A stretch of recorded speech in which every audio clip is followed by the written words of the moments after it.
hati kita yang selalu bermasalah, hati kita yang selalu bersangka-sangka dengan orang lain, dan hati kita yang selalu fikir negatif. Macam mana cara untuk kita membersihkan kembali hati kita?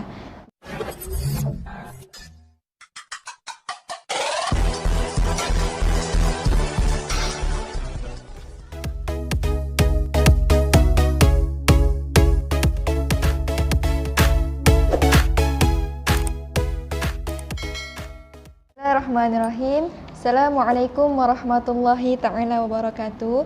Alhamdulillahirabbil alamin, hamdan hamidin, hamdan syakirin, hamdan yuafi ni'mahu wa yukafi'ul mazidah. Ya Rabbana lakal hamdu kama yanbaghi li jalali wajhika wa 'azimi sultanik. Allahumma salli ala sayyidina Muhammad wa ala ali sayyidina Muhammad.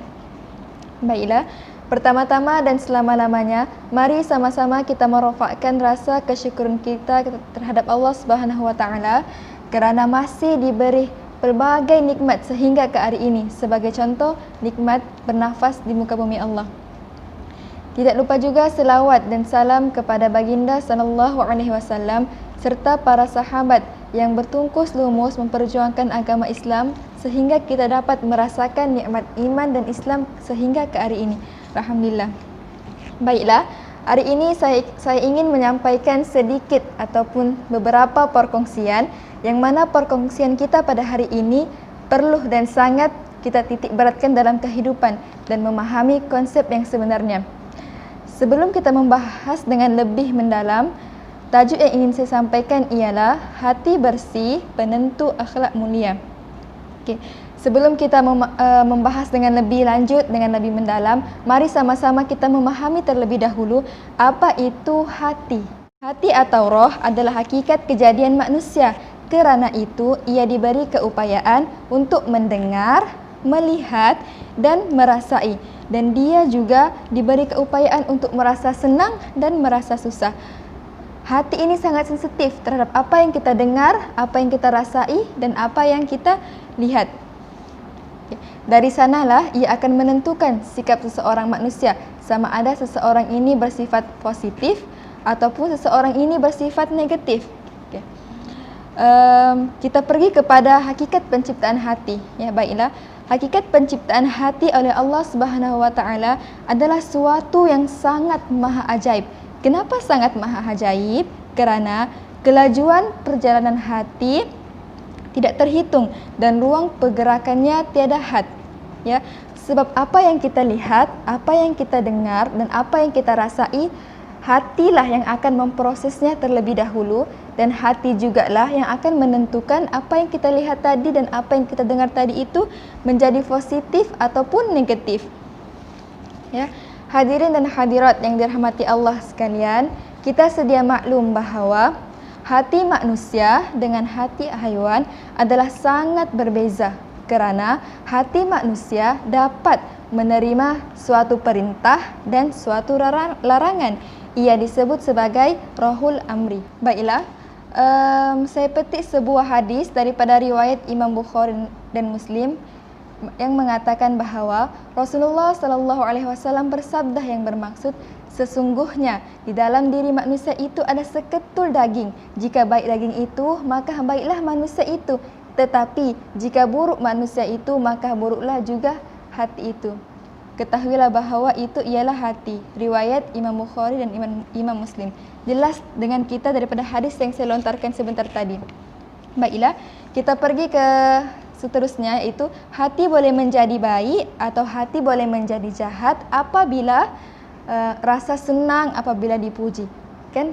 So, apabila orang melontarkan suatu pujian kepada kita, otomatik dalam hati kita, kita akan merasa suatu kesenangan, suatu kebanggaan dalam diri kita. Kan? Sebab tapi bersenang-senang dalam bersenang itu boleh, tetapi sebaiknya bersederhanalah dalam bersenang. Seterusnya, rasa menderita apabila dikeji. Ya, sebab ada segelintir manusia, bila ia menerima satu kejian, dia akan merasa dirinya terus down, terus jatuh. Dan dia akan merasa sangat menderita. Sampai satu tahap, dia akan merasa dirinya tidak lagi diperlukan di dunia ini. Ya, ada sampai satu tahap begitu ya. Dan seterusnya rasa riak dan megah apabila mendapat kelebihan dan kejayaan, dan rasa sombong dan angkuh apabila berkuasa, apabila diberi kuasa, apabila berilmu, apabila mendapat suatu kejayaan dan kekayaan. Na'udzubillah min zalik. Begitulah riak-riak hati yang berahli-ahli kepada berbagai-bagai rasa riak dengan sendirinya. Apabila dirangsang oleh faktor-faktor luar, perasaan itu akan mempengaruhi sikap seseorang, sikap lahir seseorang. Kalau hati itu baik, baiklah tindakan manusia itu. Tetapi jika hati itu bermasalah, jika hati itu kurang baik, maka setiap tingkah lakunya akan menjadi masalah, akan ada masalah di situ. Ya, baiklah, kita timbulkan beberapa sedikit persoalan yang berkaitan dengan hati. Ya, soalannya yang berbunyi, macam mana cara ataupun macam mana langkah untuk kita membersihkan hati kita yang selalu bermasalah, hati kita yang selalu bersangka-sangka dengan orang lain, dan hati kita yang selalu fikir negatif. Macam mana cara untuk kita membersihkan kembali hati kita? Baiklah, sebenarnya dia ada banyak cara, tetapi ingin saya kongsikan hanya 2 cara sahaja. Yang pertama, langkah ataupun cara yang pertama ialah pelihara hati. Kenapa hati kita ini perlu dipelihara? Kerana hati kita ini sangat mahal untuk dibiarkan. Ya. Hati kita ini sangat mahal untuk disakiti. Sangat mahal. Kerana sesungguhnya hati ibarat raja bagi anggota tubuh manusia dan ketua dalam bentuk kehidupan manusia. Jika hati itu baik, maka baiklah kehidupan seseorang.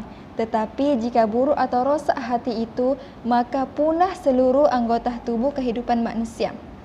Hadirin dan hadirat sekalian, memelihara hati tidak sama dengan memelihara anggota tubuh badan yang lain. Kerana apa? Baiklah, saya bagi contoh. Sebagai contoh, tangan yang luka masih boleh dirawat dan masih ada peluang untuk sembuh, dan proses penyembuhannya itu adalah sangat cepat. Tetapi berbeza dengan hati. Hati bila terluka, bila kecewa, proses penyembuhannya itu mengambil masa yang agak lama. Ya, kerana merawat hati perlu kepada ketakwaan dan keampunan dari Allah Subhanahu wa taala. Kerana hati yang selalu subur dengan mengingati Allah, insya-Allah akan sentiasa terpelihara dengan rahmat Allah Subhanahu wa taala. Hebatnya hati ini, sebab kenapa?